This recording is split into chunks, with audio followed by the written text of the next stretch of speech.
Oh, I hope I'm in focus. If not, I'll be very sad.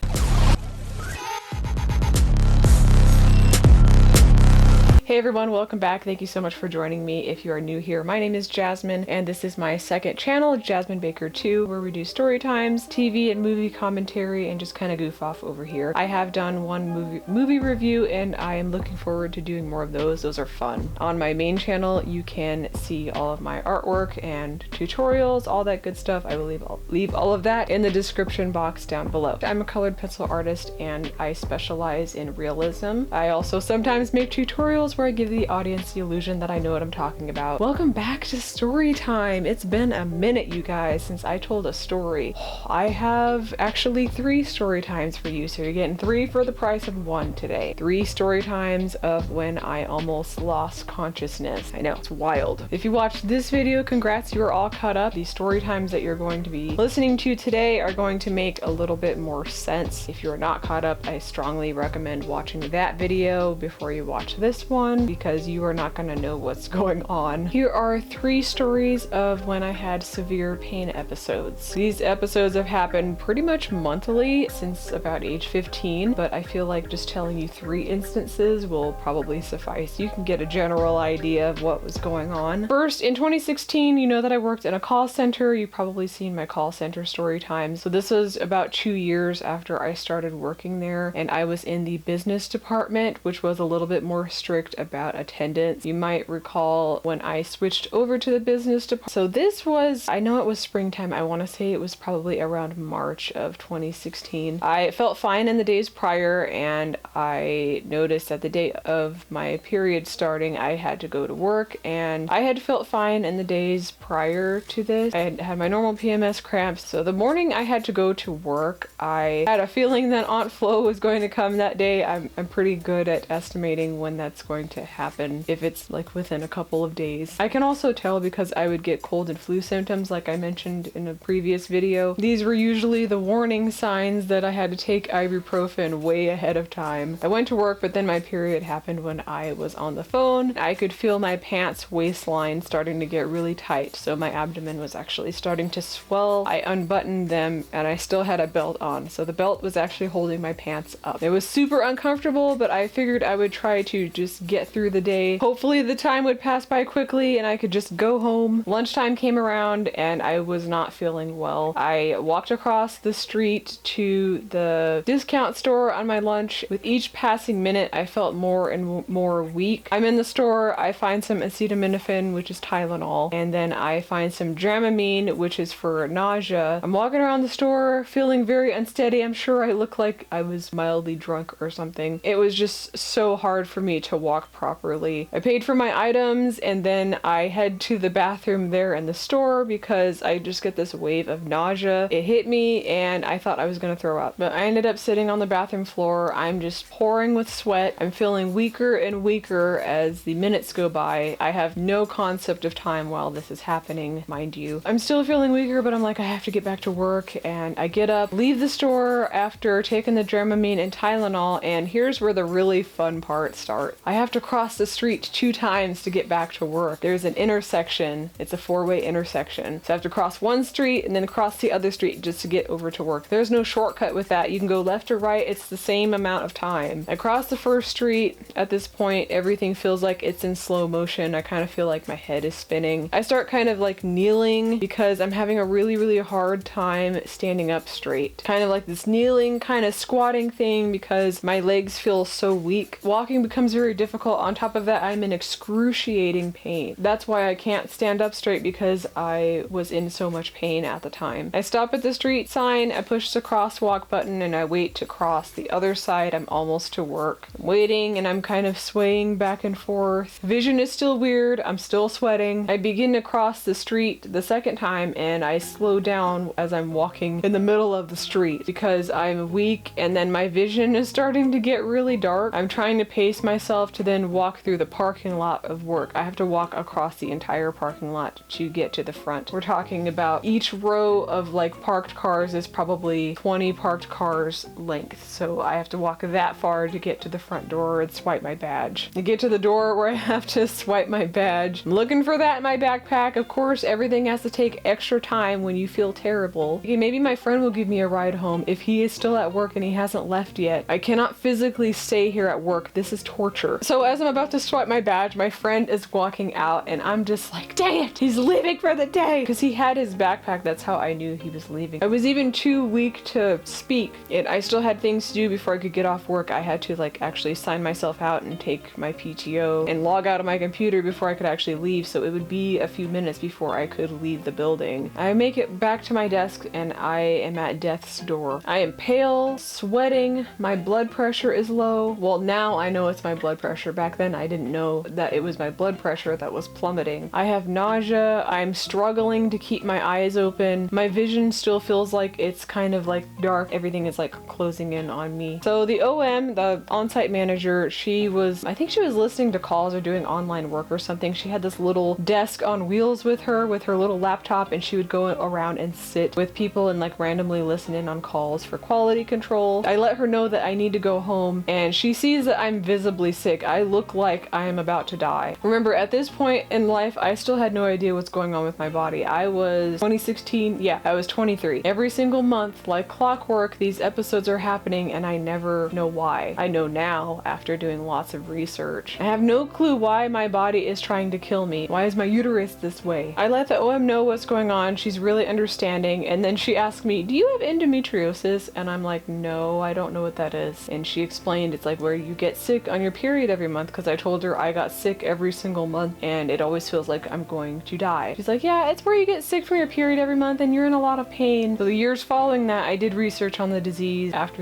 talking with a couple of doctors and doing more research. That's why I assumed for about 7 years that I had endometriosis and I treated it as such because I didn't know what else to do. I tried different birth controls. The only thing that really helped it was, of course, from if you watched that last video, is my diet and getting abdominal massages to help my circulation and put my uterus back where it's supposed to be. Because that was a large cause of the pain that I was having, was the uterus. When it's not facing the right way, it causes you a lot of pain. These episodes, these are all ovarian cyst ruptures that I'm explaining to you. At the time, I was completely clueless. I just knew that I was going to be sick every month and in pain. She understands, and I think she put in my PTO for me, if I remember correctly, so that I could leave early. I really could have done that, but I couldn't make it the 5 to 8 feet to my desk. She messages a couple of other agents on the floor to see if somebody can give me a ride home, because at that point I wasn't driving. I didn't have a car or a license. And one of the agents that I was sitting with before in training to listen to her calls, she agrees to give me a ride home, and I was like, thank goodness. Thank you for being so nice and giving me a ride home. So I waited for her to finish her shift because I think she was done working around 2 p.m. I was just kind of sitting and waiting because I couldn't really do anything. I was trying very hard to stay conscious. Like I said, I really have no concept of time while all of this is happening. Normally when I went to the store on my lunch, I was pretty good at estimating time because I had a 30-minute lunch break and I usually got back between 3 and 4 minutes before my lunch ended. But this time I was actually 8 minutes past when my lunch would have ended. So I was ruining my online compliance by,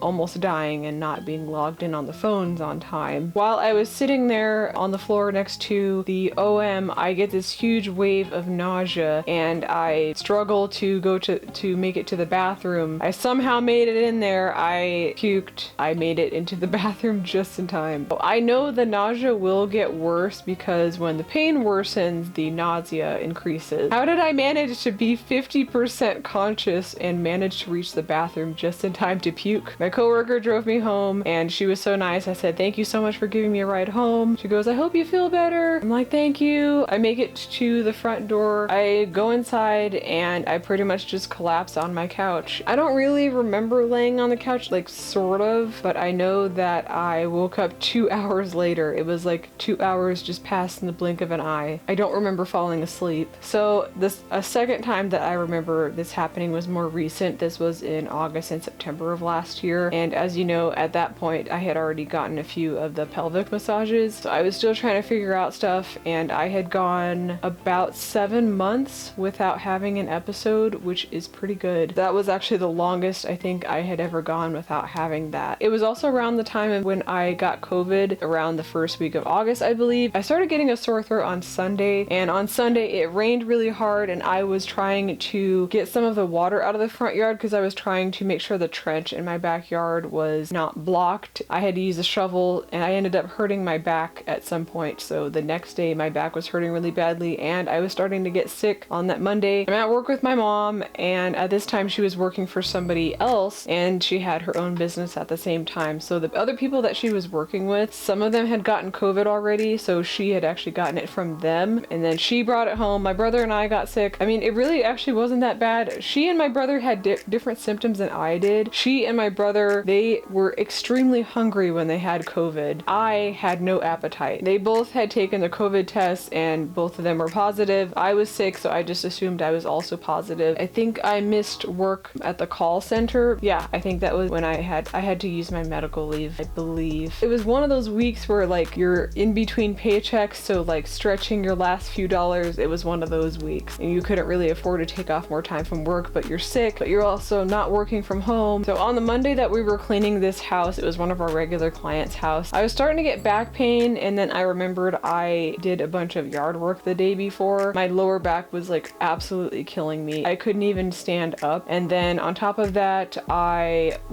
think I was really dizzy, and I was just having a really hard time staying conscious. This was right before I actually started to get a little bit sick. Then I started to feel the weirdness that I would feel on a monthly basis, but I thought it was just because I was starting to get sick. So I was getting kind of hot, and I couldn't stand, and my period did not start for another 2 days. All of that happened within the span of about 4 days. All of that just piled on me. Honestly, COVID wasn't that bad. That was actually the least of it. It more or less felt like a cold. It actually felt like less than a cold because I didn't have any congestion or any breathing problems. It was more of like the PMS stuff, the severe back pain. That was like the worst back pain I've ever had. I could not get comfortable laying down on any side. I think what happened was I had an ovarian cyst rupture when I was working that Monday, and I wasn't having that much abdominal pain, but my abdomen felt really weird and it felt swollen. So I don't really know. I think that's what it was. I'm not too sure. I didn't know that the episodes could happen before the period starts, but apparently they can. I like to call it pre-suffering. I was just really uncomfortable, I think, and my period wasn't that bad that week, even though I was feeling crappy earlier. It was mostly just the back pain and the fever. It was just kind of a miserable week. By this time, I had already gotten several uterine massages, and I'd managed my diet. I do remember my heart was beating weird, but I barely ate anything for several days, so my potassium had gotten super low. I ended up increasing my potassium intake. I started taking beet powder regularly again, and then I started to feel better. The weird heartbeats went away. I got whatever sunlight I could get. I remember it rained a lot that week. It was a very cloudy week, so there wasn't a lot of sunlight. After all, it was monsoon season. September rolls around. Of course, I got my period on the second day of Comic-Con. You guys know about that. My abdomen was a little bit swollen, but other than that, everything was pretty minimal. I still took all of my regular supplements. I took my magnesium, which is super important. I wasn't really in pain, but I was very hot, but it's Arizona in September at the convention center. It is hot in there because there's so many people in there, and they kept the doors open, but nothing happened. I got through the day. I was just super tired because it was an eventful weekend. I made sure to pack a healthy lunch. I had like mixed berries. I think I had leftover chicken on some dark greens. I had a keto brownie, and I brought a protein shake. And then I made sure to drink adequate water. Comic-Con is Labor Day weekend, so it's very early in September. You guys already know, if you're not new here, right after Comic-Con, I had a very stressful 10 days dealing with Harley's seizures and then having to have him put down. So from the day after Comic-Con, 10 days from that day, I dealt with Harley's seizures, and then I had him put down on the 10th day. Also, he was 15. He was a year older than I thought he was when he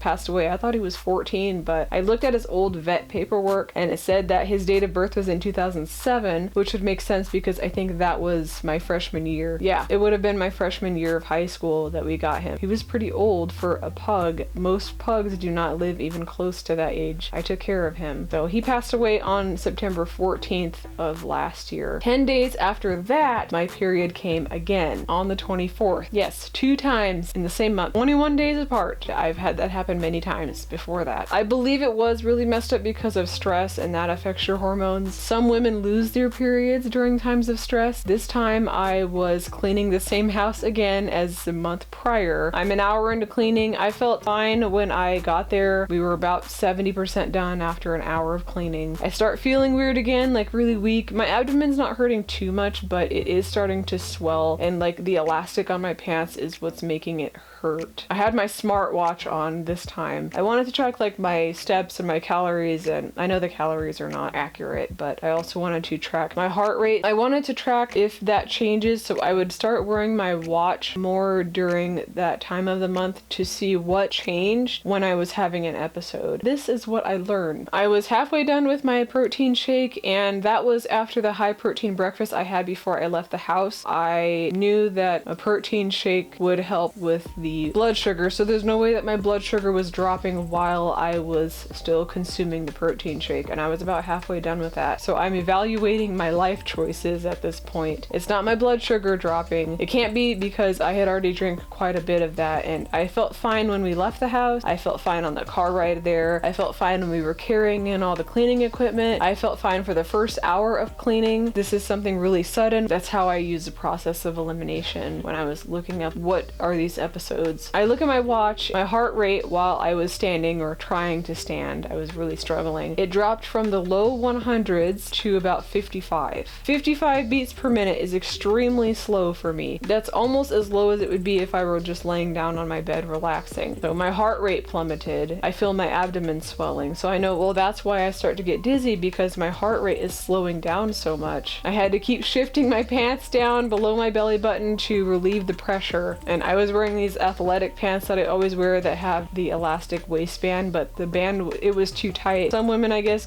when they get really stressed out, they lose their periods. I guess those get FedEx to me. I end up getting 2 in a month when I am really stressed out. Even when I'm not stressed out, I've gotten 2 in a month. Every time I've been really, really stressed out, those are months when I have 2 periods. So my hormones get more jacked up than they already are when I have more stress. The same thing happened in December. Not an episode, but my period came on December 6th. And then my dog Rocky passed away on December 11th. Obviously I was sad. And on the 22nd it came again. If you cannot do the maths, that is only 16 days apart. Those were not painful, they were just really inconvenient and weird. The same thing happened in 2021 when Lucy passed away. So that's why I think it's like exacerbated by stress. On this day I had to go and sit in the car and lay down. My mom was almost done mopping, so like we had done a pretty good chunk of the cleaning before I started to feel like crap. And I went and sat in the car. I was putting my head in between my knees and I'm trying to like get on top of the dizziness. I still didn't have too much abdominal pain, but I know now that it was still a cyst rupture, even though the pain wasn't severe. And just the physical activity while you're on your period, if you can avoid it, try to. If you know it's going to make you feel terrible, I would say stay away from that. There's people always saying, exercise, get rid of cramps. Well, that's not always the case when you have ovarian cysts. It's not the best thing to do. And the third instance was this year in April, and this was the only time that this has happened this year. I'm currently about 7 months out from having an episode. So on this day I was cleaning an Airbnb by myself. I felt great that day. I drive to the unit. I'm full of breakfast and coffee. I haul all of my cleaning supplies in like I normally do. I walk around the unit doing a walkthrough, taking pictures. Part of my job is having to take before pictures to show how the guests left the unit, seeing what needs to be restocked, what needs a lot of cleaning. Fortunately, that unit that day, it didn't really need a lot of cleaning because people were civilized when they stayed there. During the walkthrough, what happens? That's right, Aunt Flo comes. I was mad, but I felt fine. It was springtime, which gets really hot here. That's when I decided to turn on the AC to cool the unit so that I could work. I clean at a moderate pace. I don't want to rush because I don't want a repeat of what happened in September. I get the unit cleaned. It was pretty easy, except the stupid washing machine would not drain properly because it was unbalanced. So I had to keep dealing with that, so that took more time. I'm pacing myself to make sure I can get this done in 2 hours. I did not want to be there longer than that. I had taken my regular supplements that day, like I take every single day. I believe I also took some magnesium at the beginning of the day and the fulvic acid, which are minerals, because I was still having some digestive issues, and that may be why I wasn't initially having pain. I'm getting close to finishing this unit and I can feel my blood pressure starting to drop. I'm kind of panicking. You have to think about that. So you're doing a physical activity, but your blood pressure is still dropping. Getting ready to leave the unit, all of my stuff is outside, all of my cleaning stuff. I'm carrying a couple of things at a time out to the car. It's probably, I don't know, 100 feet or so. I'm trying not to exert too much energy, and I'm doing these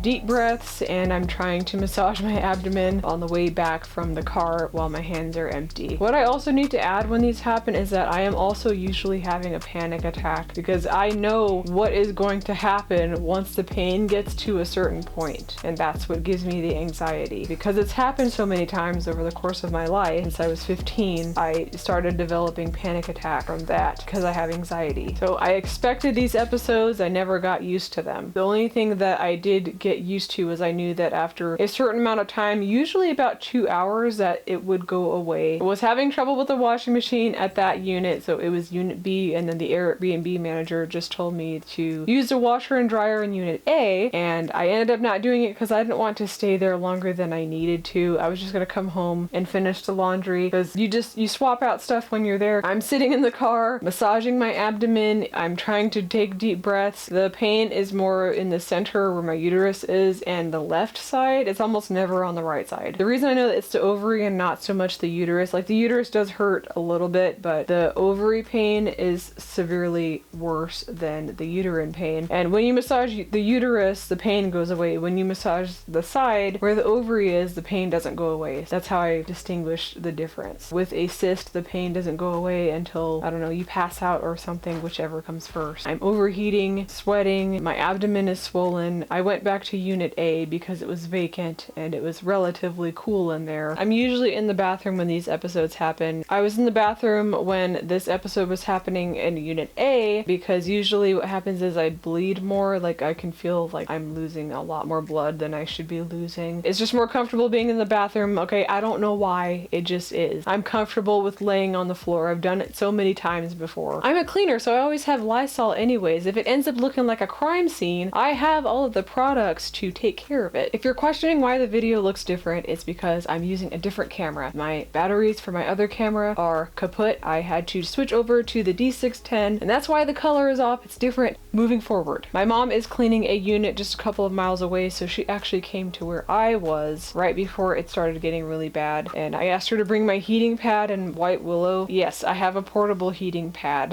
and then I completely forgot about it when she came. I just gave her the stuff that she needed to restock the unit that she was cleaning, and then she left. After additional research, the day after this happened, I came to the conclusion that these are ovarian cyst ruptures. They tend to happen when I'm doing a physical activity, but they have happened before where I was just laying in my bed in pain when I was just not doing anything. I learned that they can rupture for many things, but low progesterone is a cause of those. I'm sitting in the car after I leave unit A. I get out of there and I am trying to still stand. I'm not able to stand very well. I get back in my car and I start to feel hot again. I remember I have a soda in my backpack and it's cold, so I stuck it to my face like an ice pack, and then I put it on my stomach because my stomach was really hot. It's one of those natural low sugar sodas that has probiotics in it. It was a wonderful ice pack that day. I'm so glad that I had that. I would say I was in my car a good 45 minutes after I was already done working because I was trying to endure this episode, and my left ovary is absolutely killing me. I feel like I'm about to die once again. My vision is getting dark again. That's a familiar symptom. I remember seeing an ambulance drive by and I'm like, take me with you. I'm just sitting in my car like this, scooted down in the seat, trying to relieve pressure off of my abdomen, massaging it, and my head is like against the window. I don't think that there was anybody around. I don't know. My breathing gets very shallow. I can't drive. I just have to sit there because my vision's getting dark. I feel like I'm gonna pass out. I'm not in any condition to drive. After that 45 minutes or so, my body starts to get cold, which is a good sign that the episode is almost over. My heart rate is increasing. That's another indicator that the episode is coming to an end. I wait until I feel conscious enough to start driving home. This is a 14-mile drive. This is not just down the street. 14 miles is quite a ways to go. I had to pull my pants down to about mid-thigh because I was trying to relieve more pressure off of my abdomen. I just put my sweatshirt over it so it didn't look like I was driving without any pants on. I start feeling a little bit better. I still try to cool off. I start sipping the cold soda because I'm trying to get my body temperature down a little bit because I know that I was overheating. It's more like flavor flavored water anyways, but I didn't want to get dehydrated. It's super easy for one of those episodes to dehydrate you because I'm usually pouring with sweat. I'm about halfway home and I get a wave of nausea, so I end up stopping on a residential street and I put the car in park and I'm just hanging my head down. I feel really queasy and then I start looking for a trash bag, waiting to puke. I did not puke. It was just a few minutes and then the nausea went away, maybe around 5 minutes or so. Finally, I get home. I still have all this wet laundry with me because I had to take all of that out of the washing machine. This bag is super heavy. It's probably 30 pounds for this little bit of laundry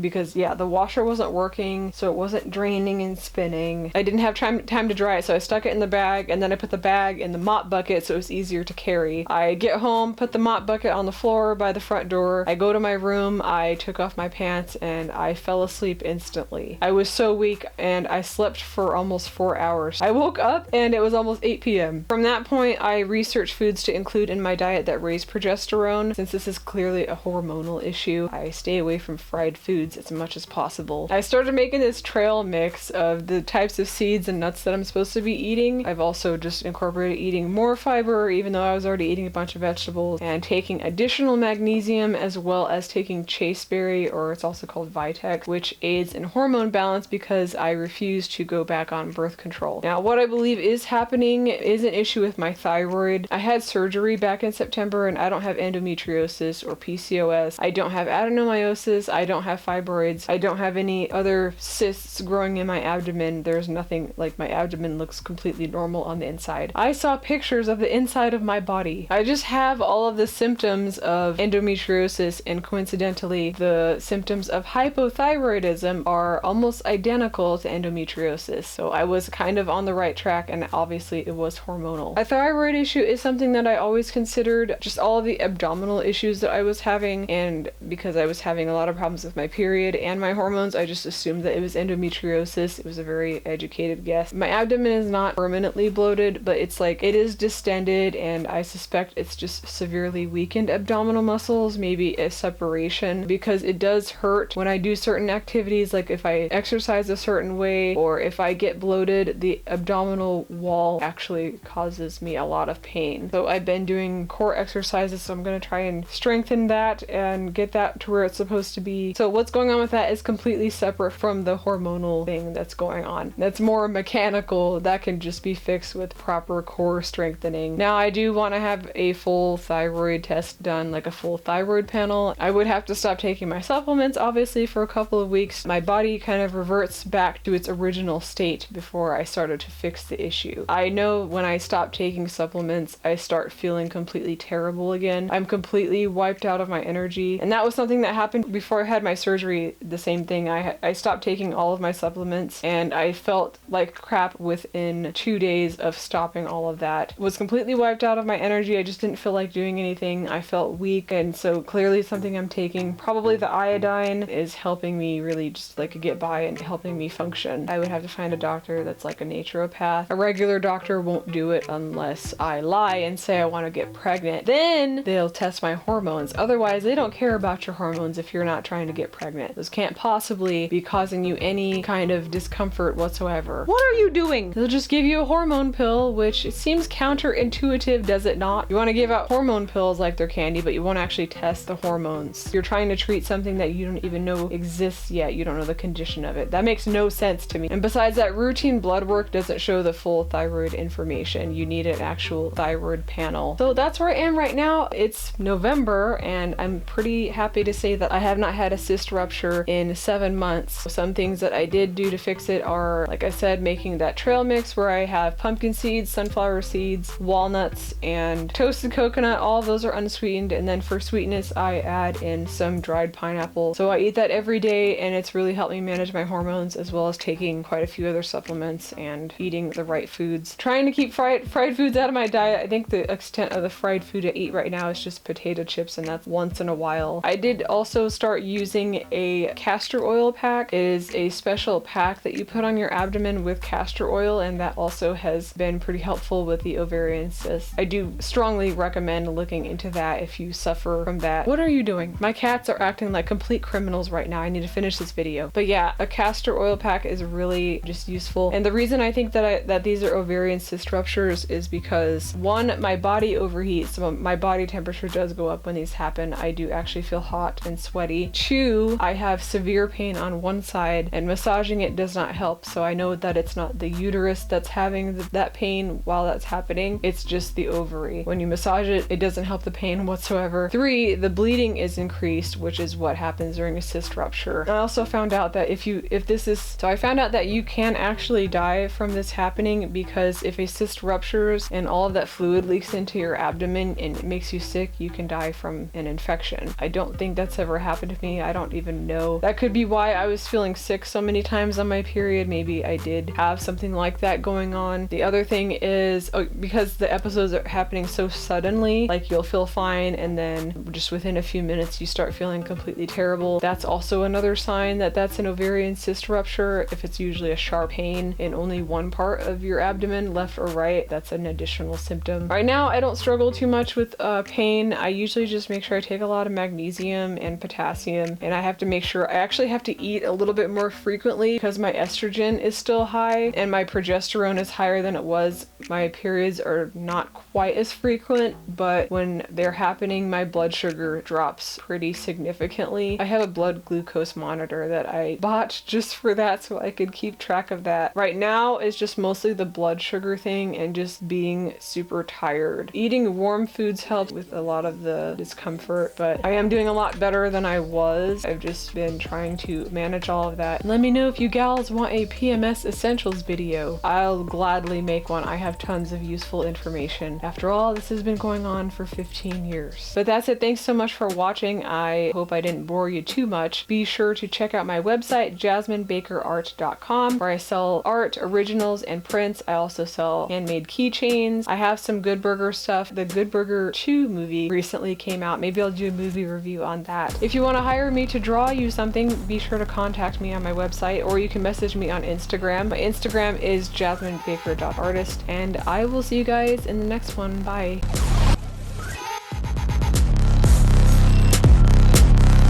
You guys are acting like complete criminals. You quit touching stuff. Stop fighting.